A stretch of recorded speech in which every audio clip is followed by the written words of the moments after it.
Kia ora. This is John Winters, Supermarket Sleuth, talking to you once more from Auckland. And what are we talking about this week? Well, we're talking about the British bakery that's got some problems as a result of losing private label business, and how a British bakery can also appear in other parts of the world. So, Associated British Foods, ABF as it's known for short, says its Allied Bakeries unit in the UK has lost its contract to supply the Co-op with branded and own label bread after failing to agree on a deal. ABF said the Co-op had always been one of its, their quotes, more challenging accounts in terms of cost to serve, with deliveries having to be made to thousands of convenience stores across the UK, because the Co-op, lots of little stores. The news comes 14 months after the bakery revealed it had lost the contract to supply Tesco with own label bread too. Now, ABF has also been hit badly by COVID-19. No, not from bread sales, as it was an essential product in great demand, but from the retail shutdown. ABF also owns the Primark stores, and like other non-essential retailers, had to close down during the lockdown. So it took a hefty whack from that, and now its private label woes continue. Now, you may be thinking, well, here am I in Australia or New Zealand, and what's it to me? What happens to Allied Bakeries in the UK? Well, ABF owns George Weston Foods in Australia, which in its turn owns Tip Top Bread in New Zealand. Tip Top is one of the two major bakers in New Zealand, the other being Goodman Fielder.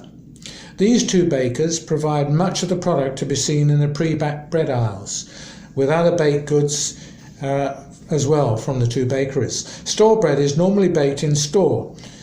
Do you find a difference between store bread and this pre-packed bread that comes from the bigger bakeries? Do you find that the in-store bread seems to last longer than the bread from the two big players? Why is that? The in-store bread is batch produced, whereas the bread from the two big bakers is done on a production line basis, and my experience is that the batch baked bread is better and tastes longer. Smaller bakeries like Baker's Delight in New Zealand also do batch baking, and of course the in-store bread is batch baked. As I say, it's my experience. If you enjoy the other bread, great, no problem at all. This is simply my view. ABF saw group sales plunge 39% in its third quarter as a result of the lockdown of Primark, but the group's grocery business performed well after increased demand for its brands in the retail channel more than offset weaker food service sales. Revenues in its Twinings Ovaltine business were said to be ahead of last year after good sales of the Twinings brand offset by a small decline in Ovaltine sales affected by falling demand in out-of-home and convenience channels. Meanwhile, its AB World Foods Jordans and Dorset cereals, Ryvita, Silver Spoon, sugar and acetone products saw much higher sales, their words, as they benefited from increased in-consumption at home. Still in the UK, the Competition and Markets Authority, known as the CMA, and several trade associations are concerned that some retailers are still raising prices unfairly during the pandemic, based on evidence the CMA has received from launching its COVID-19 task force in March. The largest price increases, as well as the largest number of price complaints, concerned hand sanitizer, with a median reported rise of just under 400%. This is also evident in New Zealand and Australia. The average reported increase across all reports covering products like paracetamol, flour, meat, toilet roll, rice and eggs is 160%. But shops doing this are very much in the minority. The CMA says the proportion of shops in England reported for price increases is 7 in every 1,000. Now, maybe it's 7 reported, but I suspect probably others are doing it and people just can't be bothered to report it and they don't go and shop there again, which is one way of teaching the retailer a lesson. However, it urges UK consumers to report poor business behaviour using its online forms. The regulator also had said retailers should report examples where prices are being raised because of increases in supplier costs. Still in the UK, we turn to Birds Eye. And that brings back memories of my childhood when Birds Eye peas were one of my favourites. I even used to eat them frozen. Why? While still frozen, they kept their goodness and taste, whereas once they were boiled, they lost a lot of their flavour. Probably overboiling was the problem. And I go off topic for a moment to say these days I often steam vegetables like carrots, broccoli and kumra, which is sweet potato, and that locks in the goodness. So that works also for chopped up carrots and peas and so on in that special mix they sell, and that will keep the goodness in. Well, but of course freezing keeps the goodness in as well. Anyway, back to Birds Eye. A new study commissioned along with Iceland suggested the big revival of frozen food during the lockdown is set to continue and create long-term changes in shopping habits. More shoppers than ever have been drawn to the category since mid-March. It shows this to be a result of value for money and reductions of food waste as two of the main reasons. The survey of how habits have changed shows the freezer becoming a particular favourite with younger shoppers.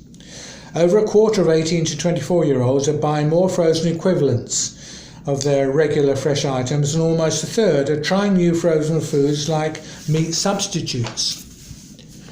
A third of all UK shoppers were found to be using their freezer more efficiently, with a further 1 in 5 including more frozen foods in their cooking.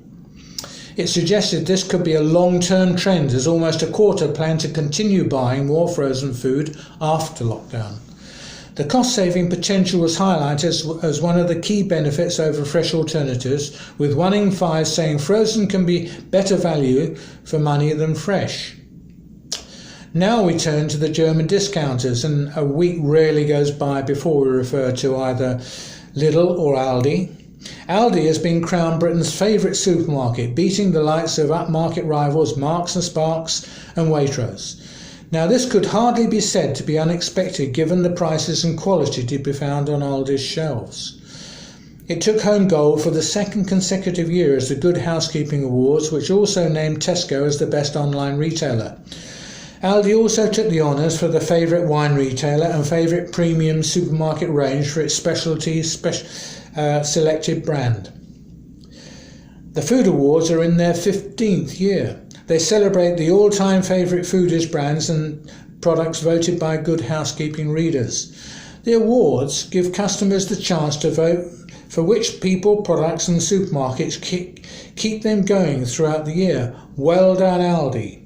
Now, if you're a chocolateholic like me, this will be of interest. Mondelez International says it'll fulfil the pledge to bring all its Cadbury chocolate and wider biscuit products typically bought for children to under 100 calories by the end of this year. As part of its drive to help tackle childhood obesity, the Fudge, Curly Wurly, Chomp and Barney brands will now be bought under the 100 calories over the next few months. This is after Cadbury Minifingers and Cadbury Animals were brought under 100 calories last year.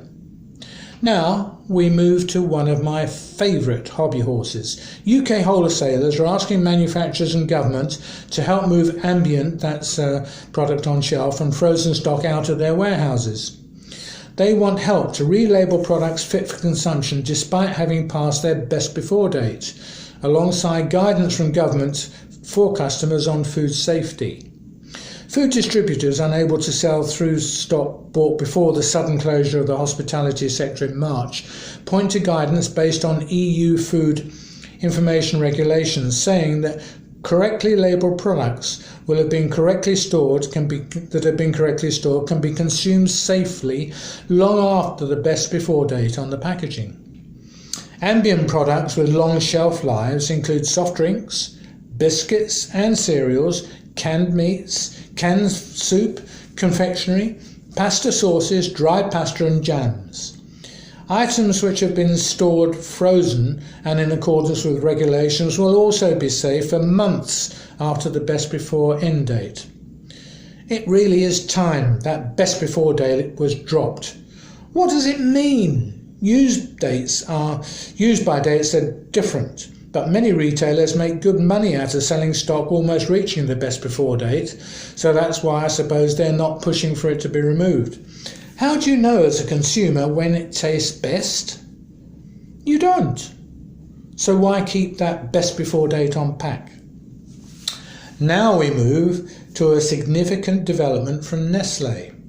Kit Kat has severed its ties with fair trade despite warnings that thousands of farmers will be hit by the move. The boss of fair trade said owner Nestlé's decision to cut the 10-year association with a non-profit organisation is, I quote, profoundly disappointing. The Swiss-owned food giant said it will now source its cocoa for Kit Kat bars from farms on Rainforest Alliance, saying it will start the new partnership for Kit Kat from October of this year. Michael Gidney, chief executive of the Fair Trade Foundation, says his cocoa farmers in the Ivory Coast were, his words, devastated by the news. He said, his words, Nestlé's relationship with farmers in Ivory Coast has been able to make a huge difference to village communities, helping them to receive electricity and water pumps. The decision is a huge blow. But Nestlé Confectionery is aware that the, quotes, move will have an impact on some farmers, but said it is, in their words, working hard to mitigate this. So how can they do that? It says it'll provide financial support to help current farmers to certify with the Rainforest Alliance if they wish.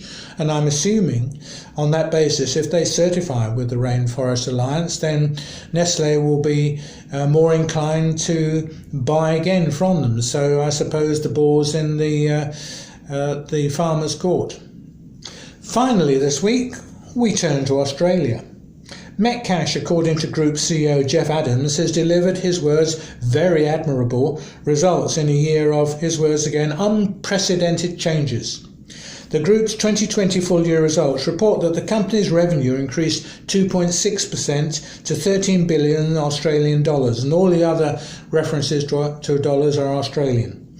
And including charge-through sales was up 2% to $14 billion.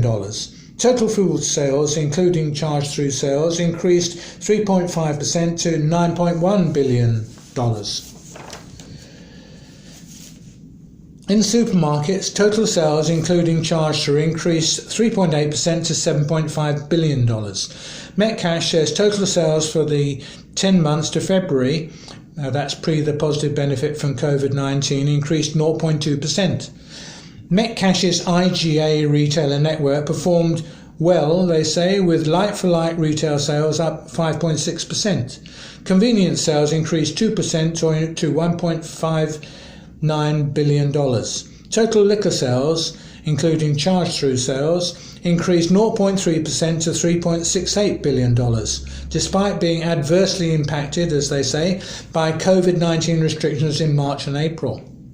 Total sales for the 10 months ended February 2020, that's pre-COVID-19 restrictions, increased 2.2%. Metcash says this reflects value growth from the continuing premiumisation trend and an increase in on-premise sales. Itchy eyelid. Now, I don't normally preview next week, but this time I am. The biggest earner for supermarkets worldwide is, of course, alcohol. In New Zealand, we're only allowed to buy beer, cider and wine in our supermarkets, as the rest has to be bought from what we call bottle shops, and that's the bottle shops in Australia too, and off licenses in the UK. So I'm going to explore the way wine varietals like our world-famous Sauvignon Blanc are originally developed, and you might be interested in what I have to say. I visited many wineries during the time I wrote for the trade press in New Zealand, and it's an interesting story about wine varietals and how Sauvignon Blanc was developed and how other wine varietals are being developed now in New Zealand. So if you're interested, please catch me on YouTube, the Supermarket Sleuth channel next week. But that's it for now. So you can catch me on Supermarket Sleuth and check out pages on Facebook or live on New Zealand's Magic Talk radio station on a Saturday morning at 10:45 New Zealand time in the Weekend Live programme. To find me, visit magic.co.nz and click on Talk at the top of the page. Have a great week. Bye for now.